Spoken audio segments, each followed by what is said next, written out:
Haleluya.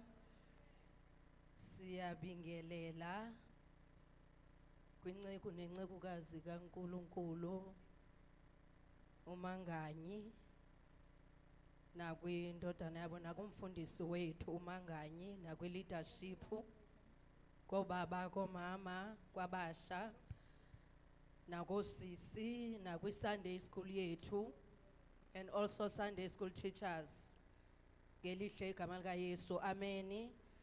Siyambonga uNkulunkulu olwenze olusuku lwaba impumelelo ngoba uNkulunkulu osihlelelayo izinto zakhe zihlelelekile. Ngibe touched asakhuleka umama uMndebele bangifonela ukuthi ngiyadingeka phela sengise extension 2 because uNkulunkulu wesikhathi. We are not a monument, we are a movement.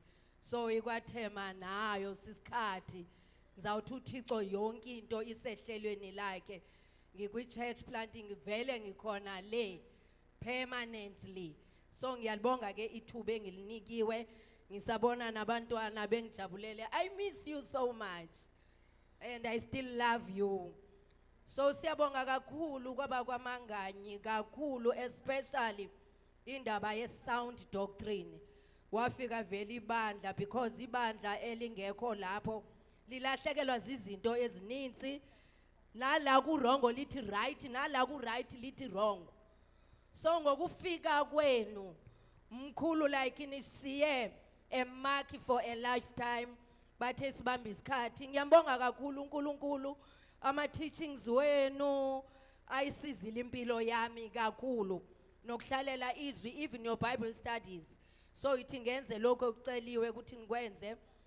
So nali lona uNkulunkulu alibeke kimi is Jeremiah chapter 3 verse 15. Lifundeka ngalendlela. Jeremiah 3 verse 15. And I will give you shepherds according to my heart, who will feed you with knowledge and understanding. Siyambonga uNkulunkulu ukuthi nibe khona kwibandla lethu kakhulu. Inkosi inibusise nalani khona niqhubeke ngalokuthi xa nibeke akubeke kini. Inkosi inibusise. Amen. Cause love is like a circle, a circle. My beloved is my most beautiful among stars and stars.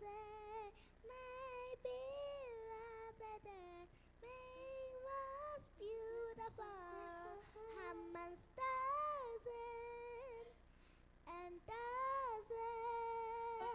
Yeshua.